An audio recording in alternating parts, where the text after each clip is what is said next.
Hello friends, welcome to the success Kendra. Friends, इस video में हम लोग बिहार SIPT एग्जाम के लिए एडुटेरिया का जो नया प्रैक्टिस सेट आया हुआ है वॉल्यूम 2, उसके सेट नंबर 11 को कवर करेंगे। इससे पहले ऑलरेडी हम लोगों ने सेट नंबर 1 से लेकर के 10 तक को कवर कर लिया था। अगर आपने नहीं देखा है तो देख लीजिएगा। इन सभी वीडियोज़ का लिंक आपको इस वीडियो के डिस्क्रिप्शन बॉक्स में मिल जाएगा। चैनल पर अगर आप पहली बार आए हैं तो सब्सक्राइब कर लीजिए, साथ ही साथ बेल आइकन को यानी कि घंटी के निशान को जरूर दबा दीजिएगा, ताकि जब भी बिहार दरोगा से रिलेटेड कोई भी इंपॉर्टेंट वीडियो अपलोड किया जाए उसका नोटिफिकेशन सबसे पहले आपके पास पहुंच जाए। तो चलिए फ्रेंड्स, बिना देरी किए हुए आज का सेशन स्टार्ट करते हैं। वीडियो को लाइक और शेयर जरूर कर दीजिएगा। फ्रेंड्स, आज का सेशन का पहला क्वेश्चन देखिए कि हाल ही में किस राज्य केंद्र शासित प्रदेश में आयुष्मान भारत प्रधानमंत्री जन आरोग्य योजना सेहत योजना का शुभारंभ किया गया है। आपको कोशिश करना है महज 5 से 7 सेकंड के अंदर आंसर देने के लिए। उसके बाद जो भी करेक्ट आंसर होगा पूरी डिटेल में मैं आपको बता दूंगा। तो ध्यान दीजिएगा फ्रेंड्स, प्रधानमंत्री जन आरोग्य योजना सेहत, ठीक है, इस योजना का शुभारंभ जो है जम्मू कश्मीर में किया गया। Option number B right answer हो जाएगा। जम्मू कश्मीर के उपराज्यपाल कौन है वर्तमान में? मनोज सिन्हा है, ध्यान रखिएगा। नेक्स्ट क्वेश्चन देखिए कि संयुक्त राज्य अमेरिका ने किस वर्ष तक चंद्रमा पर परमाणु रिएक्टर स्थापित करने की योजना बनाई है? तो फ्रेंड्स, ये बनाया है वर्ष 2026 तक। Option number B right answer हो जाएगा। देखिए फ्रेंड्स, जहां एक्सप्लेनेशन की आवश्यकता होगी वहां मैं आपको एक्सप्लेन करूंगा, जरूर एक्सप्लेन करूंगा। और जहां आवश्यकता नहीं है वहां व्यर्थ समय बर्बाद करने से कोई फायदा नहीं होगा। देखिए, हाल ही में यवरी मुसेवेनी किस अफ्रीकी देश के पुनः राष्ट्रपति नियुक्त किए गए हैं? तो यवरी मुसेवेनी जो हुए हैं राष्ट्रपति फिर से नियुक्त, ये हुए हैं युगांडा के। युगांडा की राजधानी ध्यान रखिएगा कंपाला है, ठीक है, कंपाला है, ये पो है। अब तो right answer option number C हो जाएगा। युगांडा जो है एक अफ्रीकी देश है, ध्यान रखिएगा। नेक्स्ट क्वेश्चन देखिए कि वैक्सीन मैत्री पहल की शुरुआत हाल ही में किस देश के द्वारा की गई है? तो ये वैक्सीन मैत्री जो है भारत के द्वारा शुरू की गई है। जितने भी पड़ोसी देश हैं उनको वैक्सीन मुहैया कराया गया है। नेक्स्ट क्वेश्चन देखिएगा कि सोमा मंडल हाल ही में किस भारतीय महारत्न कंपनी की अध्यक्ष नियुक्त की गई हैं? तो फ्रेंड्स, सोमा मंडल जो है यह सेल की जो है अध्यक्ष नियुक्त की गई हैं। सेल का फुल फॉर्म क्या होता है? स्टील अथॉरिटी इंडिया लिमिटेड, ठीक है फ्रेंड्स। अगर हम बात करें सेल की स्थापना कब हुई थी, तो सेल की स्थापना 1954 में हुई थी। इसका हेडक्वार्टर कहाँ है? तो ध्यान रखिएगा फ्रेंड्स, इसका हेडक्वार्टर जो है नई दिल्ली में है। नेक्स्ट क्वेश्चन देखिएगा, अगला क्वेश्चन हमारा कि ट्रांसपेरेंसी इंटरनेशनल द्वारा जारी भ्रष्टाचार सूचकांक 2020 में भारत को कौन सा स्थान प्राप्त हुआ है? इंपॉर्टेंट क्वेश्चन है। तो देखिए फ्रेंड्स, भारत को जो है 180 देशों की सूची में 86वां स्थान प्राप्त हुआ है। Option number C right answer हो जाएगा। पहले स्थान पर डेनमार्क और न्यूजीलैंड संयुक्त रूप से हैं। पहले स्थान पर संयुक्त रूप से डेनमार्क और न्यूजीलैंड है, ठीक है। नेक्स्ट क्वेश्चन देखिएगा।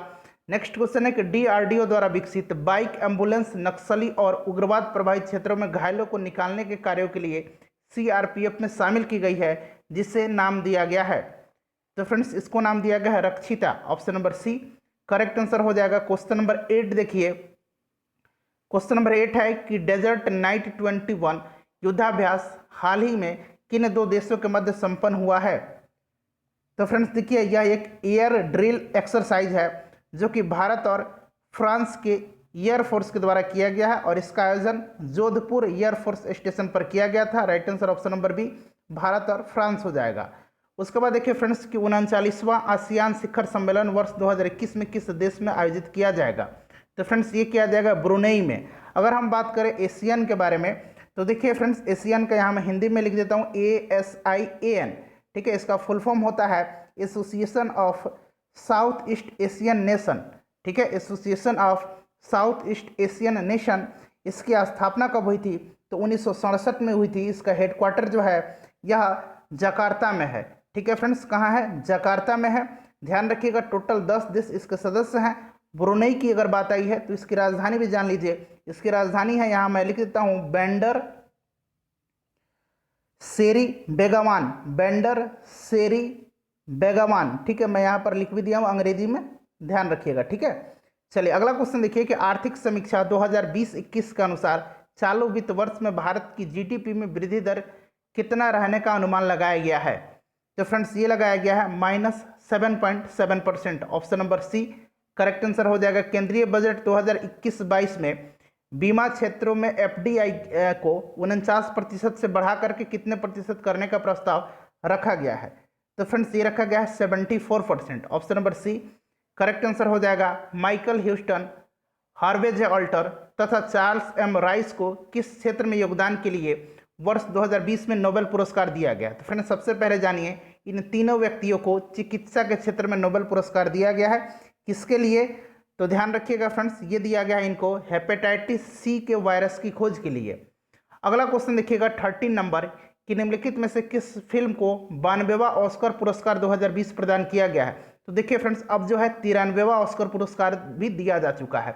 तो बात 92वां की आई है तो ये दिया गया है पैरासाइट को। अगर बात करें 93वां किसको दिया गया है, तो ध्यान रखिएगा नोमैडलैंड को दिया गया है। ये दिया गया है नोमैडलैंड को। ठीक है फ्रेंड्स, ध्यान रखिएगा। चलिए नेक्स्ट क्वेश्चन देखिएगा फ्रेंड्स, क्वेश्चन नंबर 14 है कि शीतकालीन ओलंपिक 2022 का शुभंकर किसे चुना गया है? तो देखिए फ्रेंड्स, शीतकालीन ओलंपिक 2022 का शुभंकर की बात करें तो जान लीजिएगा। देखिए यहाँ से 3 प्रश्न बन सकता है आपके एग्जाम में। तो सबसे पहले इसके बारे में बात कर लेते हैं, शीतकालीन ओलंपिक 2022 होगा कहाँ? तो फ्रेंड्स ये चाइना में होगा। ठीक है फ्रेंड्स, और इसका जो शुभंकर है वो क्या रखा गया है? तो बिंग ड्वेन रखा गया। Option number D right answer हो जाएगा। उसके बाद अगर हम बात करें फ्रेंड्स कि एशियन पैरा खेल कहाँ होगा? एशियन पैरा खेल 2022 में चीन में ही होगा और उसका शुभंकर फेई है। क्लियर? उसके बाद अगर बात करें एशियन गेम, तो एशियन गेम भी 2022 में चीन में ही होगा और उसका जो शुभंकर होगा कोंग लियन और चेन होगा। क्लियर? अभी ग्रीष्मकालीन ओलंपिक जापान में होगा, उसका शुभंकर मिराई तोबा है। क्लियर? ध्यान रखिएगा। चलिए नेक्स्ट क्वेश्चन देखिएगा फ्रेंड्स। अगला क्वेश्चन है कि वर्ष 2019 का 55वां ज्ञानपीठ पुरस्कार किसे प्रदान किया गया है? तो फ्रेंड्स ये प्रदान किया गया अकितम अच्युतम नंबूदरी को। पहला कब दिया गया था? तो ध्यान रखिएगा, पहला 1965 में जी शंकर कुरूप को दिया गया था।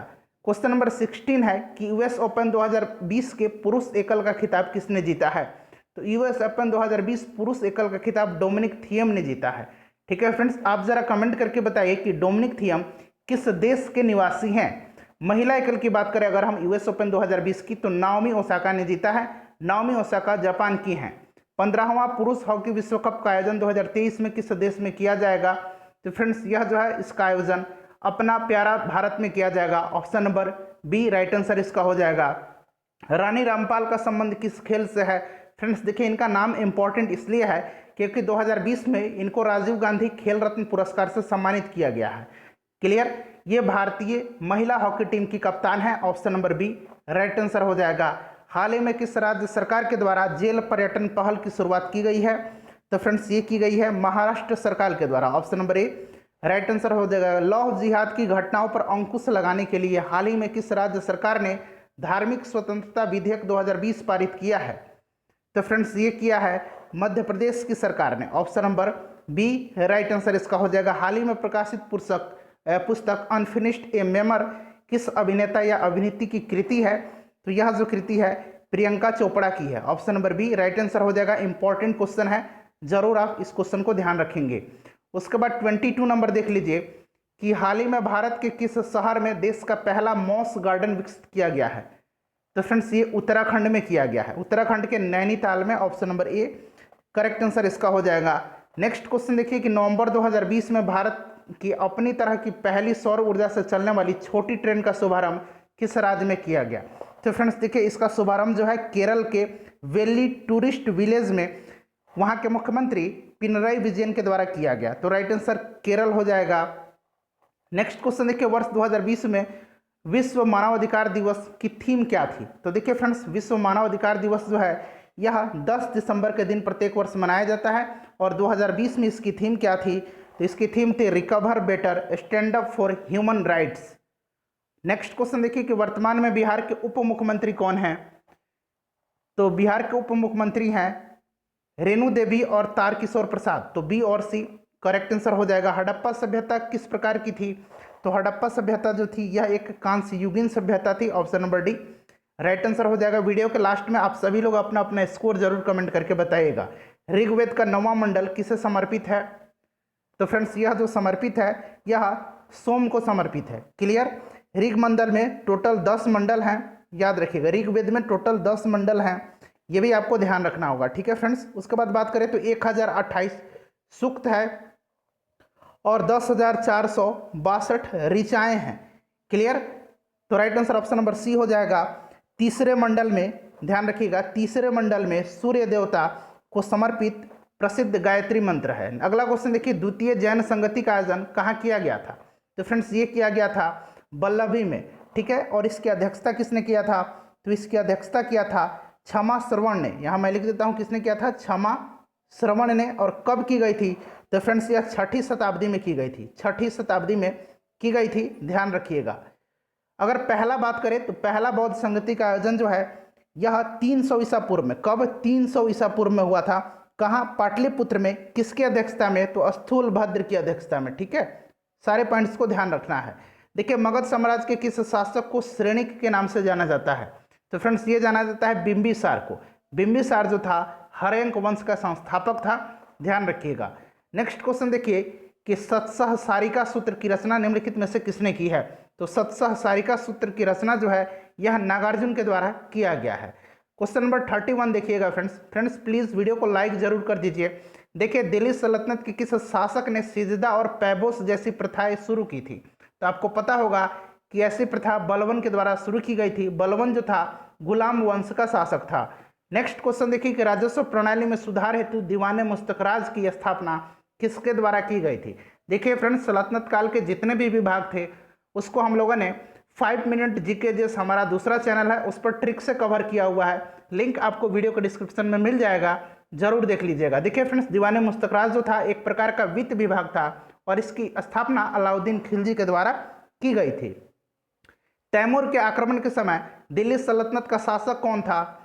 तो उस समय शासक था नसीरुद्दीन महमूद तुगलक। ये तुगलक वंश का था, ध्यान रखिएगा। अगला क्वेश्चन है कि कश्मीर के कारकोट वंश की स्थापना किसने की थी?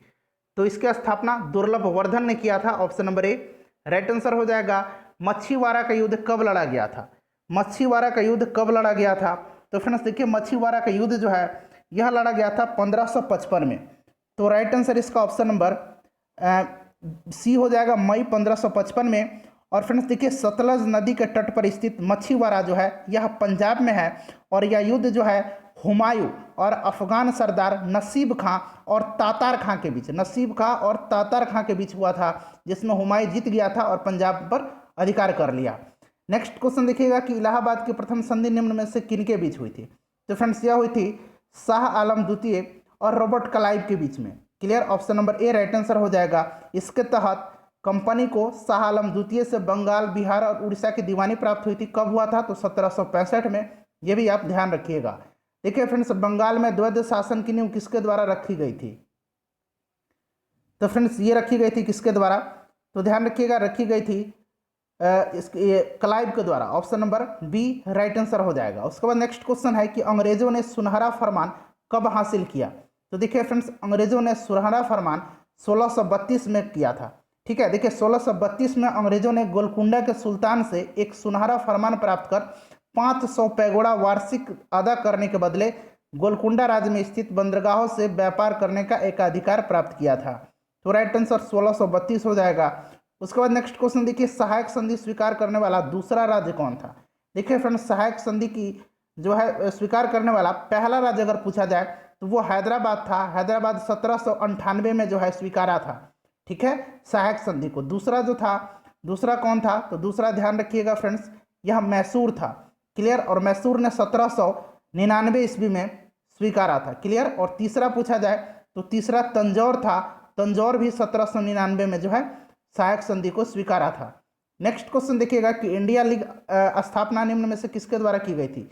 इंडिया लीग की स्थापना जो है यह की गई थी किसके द्वारा? तो 1875 में शिशिर कुमार घोष के द्वारा की गई थी। Option number B right answer हो जाएगा। उसके बाद नेक्स्ट क्वेश्चन 41 नंबर देखिएगा फ्रेंड्स। 41 नंबर है कि थियोसॉफिकल सोसाइटी की स्थापना कब की गई थी? तो थियोसॉफिकल सोसाइटी की स्थापना 1875 ईस्वी में अमेरिका में कर्नल अलकाट और मैडम ब्लावत्स्की के द्वारा की गई थी। इसके प्रथम अध्यक्ष कर्नल अलकाट थे।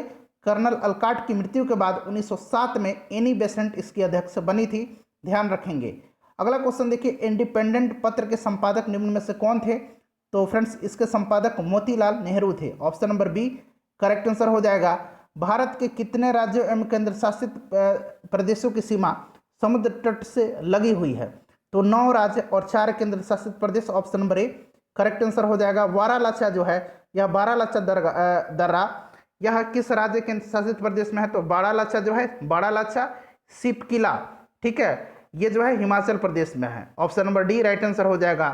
सतपुड़ा पर्वत श्रेणी की सर्वोच्च चोटी कौन सी है? तो सतपुड़ा पर्वत श्रेणी जो है यह कहाँ है? मध्य प्रदेश में है। और इसकी जो सर्वोच्च चोटी है वह धूपगढ़ी है। धूपगढ़ी की लंबाई 1350 मीटर है। ध्यान रखिएगा फ्रेंड्स, जो कि महादेव पर्वत पर स्थित है। तो धूपगढ़ी हो जाएगा ऑप्शन नंबर ए, धूपगढ़ी बना लीजिए।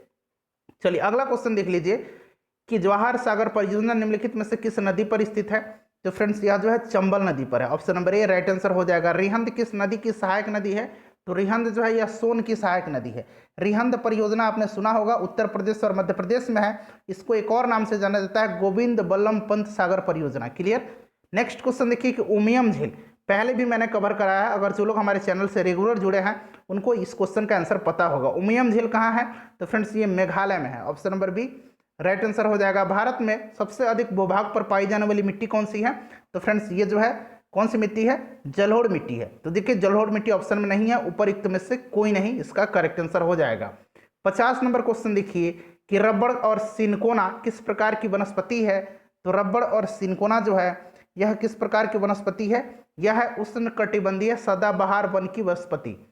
नेक्स्ट क्वेश्चन देखिए निम्नलिखित में से कौन सा राज्य मूंगफली का सर्वाधिक उत्पादन करता है? तो गुजरात करता है। Option number C right answer हो जाएगा। वीडियो के लास्ट में आप सभी लोग अपना अपना स्कोर जरूर कमेंट करके बताएंगे।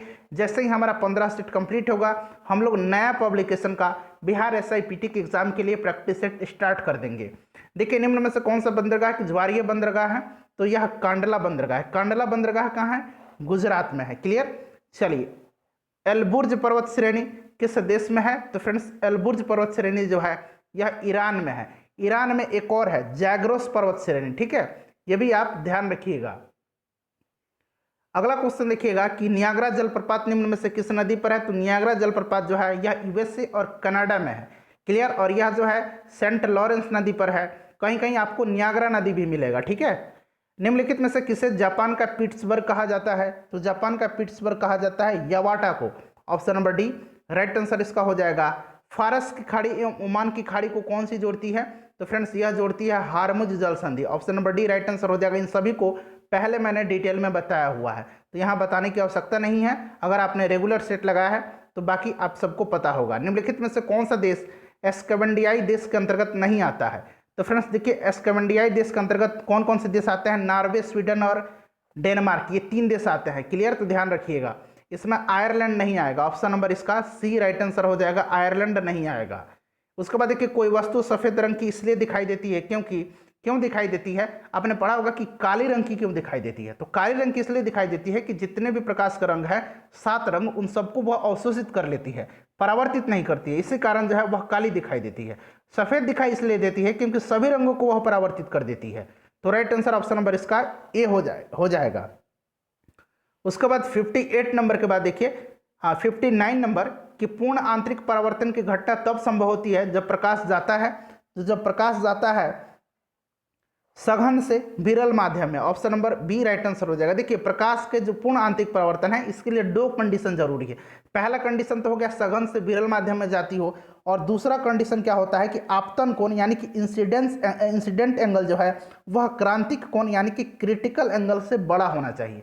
ठीक है, आपतन कोण क्रांतिक कोण से बड़ा होना चाहिए। नेक्स्ट क्वेश्चन देखिएगा कि दाब बढ़ने पर ध्वनि की चाल पर क्या प्रभाव पड़ता है। देखिए दाब का ध्वनि पर कोई भी प्रभाव नहीं पड़ता है, तो ये अपरिवर्तित रहेगी। देखिए अगर हम बात करें तो ताप का ध्वनि पर क्या प्रभाव पड़ता है, तो ताप जब बढ़ाने पर ध्वनि का जो है वेग बढ़ जाता है, उसी प्रकार आर्द्र वायु में ध्वनि का वेग बढ़ जाता है। नेक्स्ट क्वेश्चन देखिएगा कि एक खगोलीय इकाई निम्न में से किसके बराबर है। तो फ्रेंड्स यह बराबर होती है 1.495 इंटू 10⁻11 मीटर के बराबर। तो देख लीजिए करीब करीब इसमें से कौन सा सही है, तो ऑप्शन नंबर ए राइट आंसर इसका हो जाएगा। 1.5 गुना 10⁻11 मीटर। यदि एक तार की त्रिज्या पहले से आधी कर दी जाए तो प्रतिरोध पहले से कितना गुना हो जाएगा। तो फ्रेंड्स देखिए R is directly proportional to L upon A होता है, यही एरिया है। अगर ये आधी कर दिया जाता है तो देखिए आर इक्वल टू एल का ज्यों का त्यों रहेगा, एरिया देखिए कैसा होता है, एरिया सर्कल की तरह होता है, पाई आर आधा त्रिज्या हो गया, स्क्वायर कर दीजिए। तो देखिए ये ऊपर स्क्वायर चला जाएगा, देखिए एल, उसके बाद पाई आर स्क्वायर और 4 आ जाएगा तो 4 ऊपर चला जाएगा। ठीक है, तो देखिए कितनी हो गई, 4 गुना हो जाएगा। ऑप्शन नंबर ए राइट आंसर इसका हो जाएगा। फ्यूज तार में होना चाहिए, तो फ्रेंड्स फ्यूज तार में क्या होना चाहिए, तो फ्यूज तार में निम्न गलनांक और उच्च प्रतिरोध होना चाहिए। उसके बाद देखिए 104 डिग्री फ़ारेनहाइट का मान डिग्री सेल्सियस में क्या होगा। तो मैंने आपको पहले भी बताया था सेल्सियस और फ़ारेनहाइट में जो रिलेशन है क्या होता है, C/100 equal to F minus, यहाँ F बना लीजिए 32/180। अब देखिए F का मान यहाँ ऑलरेडी 104 डिग्री दिया हुआ है, तो आप यहाँ 104 डिग्री रख लीजिए, -32 कर दीजिए, नीचे 180 है, एक जीरो से इधर से 100 जीरो काट दीजिए 100 में से, तो ये C/10 हो गया। और ये देखिए ये 72 हो जाएगा, ये घटाएगा तो 72 हो जाएगा, तो 18 चौक 72, 4 टाइम में कट जाएगा। तो C इक्वल टू इधर नीचे 10 है और इधर 4 आएगा, तो C इक्वल टू कितना आ जाएगा, 40 डिग्री सेंटीग्रेड आ जाएगा। क्लियर, ऑप्शन नंबर ए राइट आंसर हो जाएगा। उसके बाद नेक्स्ट क्वेश्चन देखिए, निम्नलिखित में से कौन एकल परमाणु गैस है। तो एकल परमाणु गैस जो है यह कौन सा हो जाएगा फ्रेंड्स, आर्गन हो जाएगा। ठीक है, आर्गन का एटॉमिक नंबर कितना होता है, परमाणु संख्या कितना होता है, जरा आप कमेंट करके बताइए। पॉजिट्रॉन की खोज किसने किया था, तो एंडरसन ने किया था। यूकावा ने किसकी खोज किया था, तो पाई मेसॉन की खोज किया था। गोल्डस्टीन ने प्रोटॉन की खोज किया था। और प्रोटॉन का नामकरण किसने किया था, चैडविक ने किसने किया था, प्रोटॉन का नामकरण जो है किसने किया था, गोल्डस्टीन ने तो खोज किया था, नामकरण किसने किया था, आप कमेंट करके बताइए। देखिए चैडविक ने न्यूट्रॉन की खोज किया था। क्लियर, चलिए नेक्स्ट क्वेश्चन देखिएगा कि स्टील में कार्बन का प्रतिशत लगभग कितना होता है। तो स्टील में कार्बन का प्रतिशत 0.1 से लेकर के 1.5 तक होता है। Option number B right answer इसका हो जाएगा। 68 नंबर देखिए कि रेयान निम्नलिखित में से किससे निर्मित होता है। तो फ्रेंड्स रेयान जो होता है यह सेलुलोज से निर्मित होता है। Option number C right answer हो जाएगा। निम्न में से किसे हॉर्न सिल्वर कहा जाता है। तो हॉर्न सिल्वर कहा जाता है सिल्वर क्लोराइड को। Silver chloride option number C में है, AgCl इसका फॉर्मूला होता है, ध्यान रखिएगा। उसके बाद अगर बात करें हम HCl बोले तो क्या होता है, HCl को क्या कहा जाता है, हाइड्रोक्लोरिक अम्ल कहा जाता है, इसको म्यूरेटिक अम्ल भी कहा जाता है। ठीक है, H2SO4 सल्फ्यूरिक अम्ल को वायल ऑफ विट्रियोल कहा जाता है। ठीक है, नाइट्रिक अम्ल जो कि HNO3 होता है इसको क्या कहा जाता है, इसको कहा जाता है सोरे का अम्ल। नेक्स्ट क्वेश्चन देख लीजिए, अगला क्वेश्चन है कि निम्न में से किस अम्ल का प्रयोग पेट्रोलियम के शुद्धिकरण में किया जाता है। तो इसका उपयोग किया जाता है सल्फ्यूरिक अम्ल का। सबसे कम ऊष्मीय एवं विद्युत चालकता वाली धातु कौन सी है, तो ये सीसा हो जाएगा। ठीक है, ऑप्शन नंबर बी इसमें राइट आंसर हो जाएगा।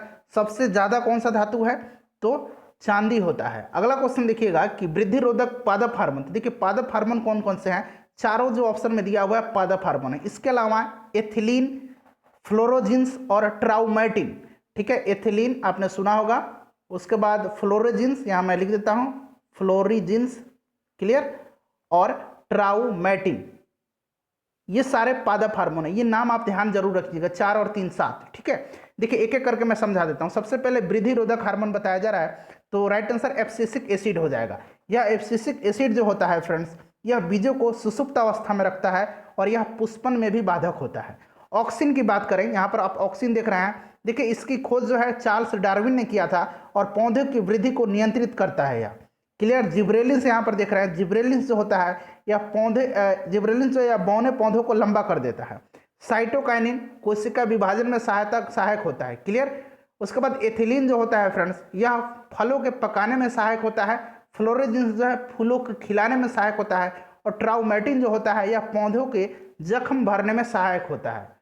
अगला क्वेश्चन देखिए कि किस संघ के जंतुओं के पुनरुत्पादन की या पुनरुद्भवन भी कहा जाता है कि विशेष क्षमता होती है। तो पहले भी मैंने बताया इकाइनोडर्मेटा। अगला क्वेश्चन देखिए कि किस रुधिर वर्ग में कोई भी एंटीजन नहीं पाया जाता है। तो एंटीजन रक्त समूह ओ में नहीं पाया जाता है और एंटीबॉडी AB में नहीं पाया जाता है। ठीक है, एंटीबॉडी किस में नहीं पाया जाता है, AB में नहीं पाया जाता है। चलिए, रक्त समूह की खोज किसने किया था, तो रक्त समूह की खोज लैंडस्टीनर ने किया था। टोकोफेरॉल किस विटामिन का रासायनिक नाम है, तो विटामिन ई का रासायनिक नाम है। विटामिन B12 का रासायनिक नाम साइनोकोबालामिन है, इसी में कोबाल्ट पाया जाता है। विटामिन डी का रासायनिक नाम कैल्सिफेरॉल है। विटामिन के का रासायनिक नाम फिलोक्विनोन होता है। उसके बाद देखिए मुस्लिम समुदाय के लिए पृथक निर्वाचन मंडल का गठन किस अधिनियम के द्वारा किया गया, तो यह मार्ले मिंटो अधिनियम के द्वारा किया गया। 1909 भारत परिषद अधिनियम इसको कहा जाता है, ध्यान रखिएगा। 76 नंबर क्वेश्चन देख लीजिए। हाँ 76 नंबर यहाँ से है फ्रेंड्स। देखिए 77 नंबर 76 हो गया कि निम्न में से कौन सा विधानसभा के मूल अधिकार के उप समिति के अध्यक्ष थे। देखिए उप समिति मूल अधिकार या फिर मौलिक अधिकार एक ही बात है। तो उप समिति के अध्यक्ष थे जेबी कृपलानी और मूल अधिकार की जो समिति थी, उप समिति नहीं समिति, उसके अध्यक्ष सरदार वल्लभ भाई पटेल थे। भारतीय संविधान के संसद के दोनों सदनों की संयुक्त बैठक का प्रावधान किस देश के संविधान से गृहीत किया गया है? तो ये किया गया है ऑस्ट्रेलिया से। देखिए ऑस्ट्रेलिया से प्रस्तावना की भाषा ली गई है, प्रस्तावना की भाषा, क्लियर, और समवर्ती सूची लिया गया है। नेक्स्ट क्वेश्चन देखिएगा कि भारतीय संविधान का निम्न में से कौन सा भाग संविधान की आत्मा कहा जाता है? तो संविधान की प्रस्तावना को मेघालय को पूर्ण राज्य का दर्जा किस वर्ष दिया गया था? तो फ्रेंड्स यह दिया गया था 1972 में। और देखिए फ्रेंड्स 22वां संविधान संशोधन कब हुआ था? तो देखिए 22वां संविधान संशोधन के तहत जो है असम से अलग करके यह बनाया गया था। कौन? मेघालय। और मेघालय जो है भारत का 19वां राज्य था। ठीक है, अगर बात करें भारत का 20वां राज्य तो त्रिपुरा था, 21वां राज्य सिक्किम था। तो राइट आंसर ऑप्शन नंबर इसका बी हो जाएगा। नेक्स्ट क्वेश्चन देखिएगा, अगला क्वेश्चन हमारा कि भारतीय संविधान के किस अनुच्छेद में यह उल्लेख किया गया है कि भारत के प्रत्येक नागरिक को अपनी विशिष्ट भाषा, लिपि एवं संस्कृति को बनाए रखने का अधिकार होगा? तो फ्रेंड्स यह जो कहा गया है आर्टिकल 29 में कहा गया है।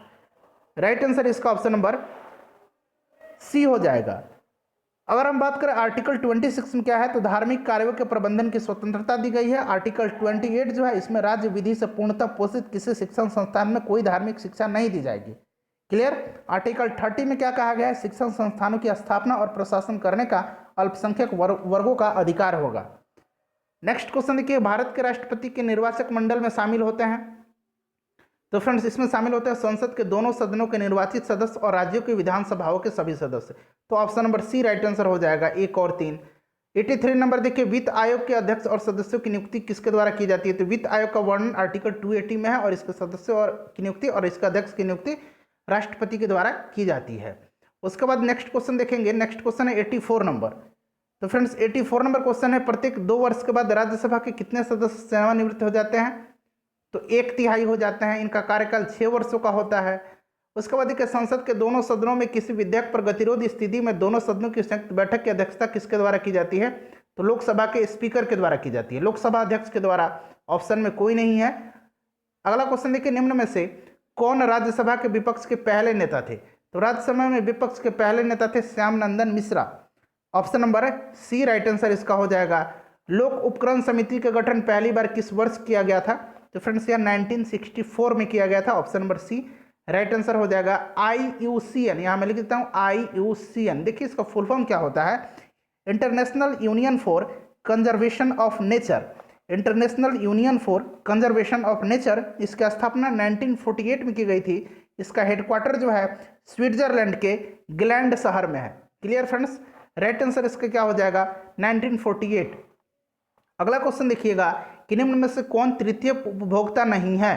तो तृतीय उपभोक्ता जो है भेड़िया नहीं होगा। Option number D right answer इसका हो जाएगा। नामेरी नेशनल पार्क यह किस राज्य में है? तो नामेरी नेशनल पार्क असम में है। काजीरंगा मानस भी असम में ही है। उसके बाद देखिए, निम्न में से किन वस्तुओं के मांग और आपूर्ति का नियम लागू नहीं होता है? तो राइट आंसर हो जाएगा ऑप्शन नंबर बी गिफिन वस्तुएं। उसके बाद देखिए, सर्वाधिक तरलता अनुपात में, माफ कीजिएगा, सांविधिक तरलता अनुपात में के संबंध में निम्न में से क्या सही नहीं है? तो इसमें से पूछा गया है कि क्या सही नहीं है। तो राइट आंसर इसका क्या हो जाएगा? 92 का right answer option number C हो जाएगा। इसे बैंक अनिवार्य रूप से नगद में RBI के पास रखती है। उसके बाद 93 नंबर देखेंगे। 93 नंबर है कि फ्रेंच गुयाना की राजधानी कहाँ है? देखिए फ्रेंड्स, फ्रेंच गुयाना का नाम हम लोग अक्सर सुनते हैं। कभी कभी इसरो यहाँ से अपना कोई उपग्रह लॉन्च करता है, आपने सुना भी होगा पहले भी। देखिए यह फ्रेंच गुयाना जो है यह एक फ्रांसीसी उपनिवेश है जो कि दक्षिण अमेरिका में है। क्लियर, फ्रांसीसी उपनिवेश है और इसकी राजधानी जो है यह कहाँ है? तो कायने है। Option number B right answer हो जाएगा। डनहिल कप निम्न में से किस खेल से संबंधित है? तो देखिए फ्रेंड्स, डनहिल कप, बाकर कप, राइडर कप, ये सभी जो है गोल्फ से संबंधित हैं। क्लियर। उसके बाद देखिए, राष्ट्रमंडल खेलों की शुरुआत किस वर्ष की गई थी? तो 1930 में कनाडा के हैमिल्टन में किया गया था। भारत ने कब पार्टिसिपेट किया था? तो भारत ने दूसरे राष्ट्रमंडल खेल 1934 में भाग लिया था, जो कि लंदन में हुआ था। तो आप ये ध्यान रखेंगे।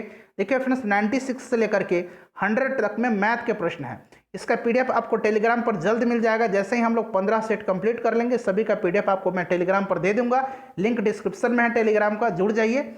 वीडियो को लाइक और शेयर कर दीजिएगा। मिलते हैं नेक्स्ट वीडियो में। Thanks for watching.